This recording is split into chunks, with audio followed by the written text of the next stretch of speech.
इस बुलेटिन के प्रायोजक हैं योगमणि इंस्टीट्यूट ऑफ नर्सिंग। नमस्कार, जबलपुर लाइव के इस बुलेटिन में आपका स्वागत है। मैं हूं आपके साथ आकाश सोनी और अब देखते हैं खबरें विस्तार से।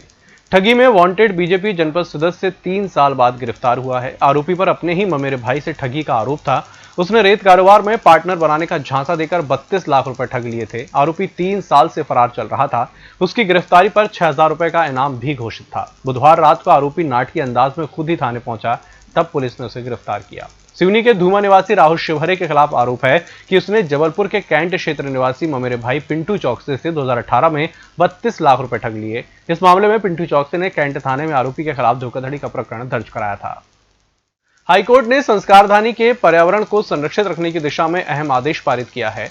मुख्य न्यायाधीश मोहम्मद रफीक और जस्टिस विजय कुमार शुक्ला की युगल पीठ ने डुमना नेचर पार्क के इर्द गिर्द खंदारी जलाशय के जल ग्रहण क्षेत्र में किसी भी प्रकार के निर्माण कार्य पर रोक लगा दी है। कोर्ट ने डुमना एयरपोर्ट विस्तारीकरण कार्य को आदेश से छूट देते हुए जबलपुर संभागायुक्त और कलेक्टर को इस आदेश का परिपालन करने का जिम्मा सौंपा। अगली सुनवाई 2 अगस्त को होगी। वरिष्ठ अधिवक्ता श्री मनोज शर्मा जी और श्री अंशुमान सिंह जी के द्वारा एक अंतरिम आवेदन प्रस्तुत किए गए थे और उनने उस आवेदन में मुख्य रूप से ये किया था कि स्पोर्ट सिटी अगर यहाँ की जाती है तो खंदारी जलाशय का जो कैचमेंट एरिया है वो प्रभावित होगा और पर्यावरण प्रभावित करेगा। और चूँकि वहाँ उसके नज़दीक में पहले से ही एयरपोर्ट है, उसके विस्तार करने के लिए भी अन्य भूमि की आवश्यकता पड़ सकती है। ऐसी स्थिति में यहाँ पर जो है निर्माण किया जाना अनुचित है। उसी याचिका में पूर्व की तिथियों में सुनवाई के दौरान श्री शर्मा और श्री सिंह के द्वारा संशोधन आवेदन पेश करके इफ्को को और भारत सरकार को एक पार्टी बनाया गया था। तो उसी में आज माननीय न्यायालय ने नोटिस जारी किए हैं और साथ ही साथ उस पर निर्माण कार्य पर रोक लगा दी और अगली सुनवाई जो है 2 अगस्त के लिए तय की है। मध्य प्रदेश में बढ़ती महंगाई के खिलाफ युवक कांग्रेस ने आज से साइकिल यात्रा का आगाज किया, जो 6 जिलों से होती हुई सीधी जाकर संपन्न होगी। हालांकि युवक कांग्रेस की शुरुआत में ही खटाई पड़ गई। मुख्यमंत्री शिवराज सिंह चौहान के जबलपुर दौरे का हवाला देते हुए पुलिस ने युवक कांग्रेस को साइकिल यात्रा की अनुमति नहीं दी। हालांकि बाद में विधायक विनय सक्सेना ने एसपी से बात की, तब जाकर 10 युवक कांग्रेस नेता साइकिल से सीधी के लिए रवाना हुए।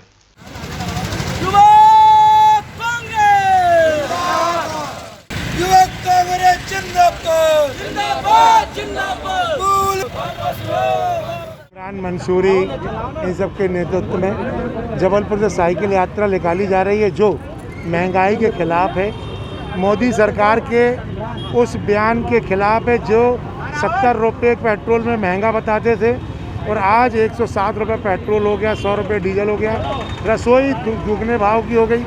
उसके विरोध में आज ये साइकिल यात्रा करके जन जागरण कर रहे हैं। कांग्रेस पार्टी इन्हें शुभकामनाएं, बधाई देता है और आम जनता से निवेदन भी कर रहा है कि आपको इस बात को समझना होगा कि किस प्रकार के कितने धोखे आपको मोदी सरकार के द्वारा दिए गए हैं। Yogmani institute of nursing, Jamdar hospital, Jabalpur. Nursing के क्षेत्र में करियर बनाने का सुनहरा अवसर। प्रवेश प्रारंभ BSc nursing, post basic BSc nursing, GNM. पता 198/2 Raigwa, ward number 72, Arihant warehouse के पीछे, पाटन बाईपास चौक के पास, जबलपुर। प्रधानमंत्री नरेंद्र मोदी ने अपने मंत्रिमंडल का विस्तार करते हुए 15 कैबिनेट और 28 राज्य मंत्री शामिल किए हैं। मध्य प्रदेश से ज्योतिरादित्य सिंधिया को केंद्रीय मंत्रिमंडल में जगह मिलने के बाद सिंधिया खेमे में खुशी की लहर दौड़ गई है। जबलपुर में सिंधिया के समर्थकों ने माधवराव सिंधिया की प्रतिमा के पास एकत्रित होकर मिठाइयां बांटी और जश्न मनाया। सिंधिया समर्थकों ने सिंधिया को मंत्रिमंडल में जगह देने के लिए प्रधानमंत्री नरेंद्र मोदी और भाजपा के राष्ट्रीय अध्यक्ष जेपी नड्डा को धन्यवाद ज्ञापित किया।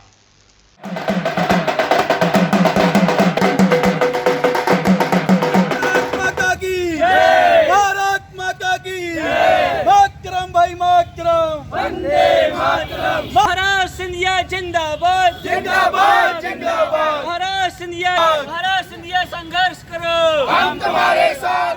आयुध निर्माणियों के निगमीकरण और आवश्यक रक्षा सेवा अध्यादेश 2021 का मामला भले ही सुप्रीम कोर्ट पहुंच गया है, लेकिन यूनियनों ने अभी आंदोलन की राह नहीं छोड़ी है। आज सुरक्षा संस्थानों में कार्यरत 3 प्रमुख फेडरेशनों के आह्वान पर देश में निगमीकरण और आवश्यक रक्षा सेवा अध्यादेश 2021 के खिलाफ काला दिवस मनाया गया।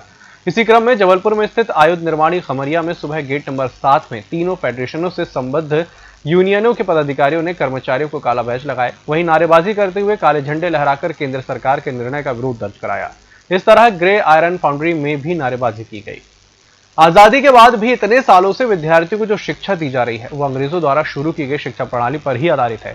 नई शिक्षा नीति के आधार पर पुरानी नीति में निरंतर सुधार किए जा रहे हैं। इसी कड़ी में एक प्रयास ये है कि देश के वास्तविक इतिहास के साथ जो फेरबदल कर उसे शिक्षा में शामिल किया गया है उसे बदलने का चल रहा है। इसी दिशा में राज्यसभा सचिवालय द्वारा देश के नागरिकों से इतिहास में हुए वीरों और वीरांगनाओं के नामों के सुझाव मांगे जा रहे हैं। ये ऐसे वीरों वीरांगनाओं के नाम होंगे जो अपनी वीरता के लिए आज तक जाने जाते हैं, पर इतिहास में उनका कहीं कोई वर्णन नहीं है। स्कूली शिक्षा में तो इनके बारे में विद्यार्थियों को कभी पढ़ा ही नहीं गया।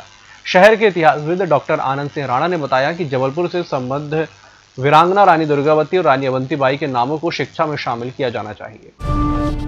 अब स्वच्छता से ही हमारी पहचान बनेगी। शहर का कोई भी क्षेत्र हो वहां व्यापक सफाई कार्य होना चाहिए। आज देश और दुनिया में उन्हीं शहरों स्थानों को महत्व दिया जा रहा है जहां बेहतर साफ सफाई रहती है। यही कारण है कि अब हमें और अधिक ध्यान देने की जरूरत है। शहर को न केवल स्वच्छ बनाना है बल्कि सुंदर भी बनाना है। इसके लिए विशेष अभियान चलाया जाए और इसी दौरान लोगों को समय पर कर जमा करने के लिए प्रेरित किया जाए ताकि शहर के विकास कार्य रुके ना।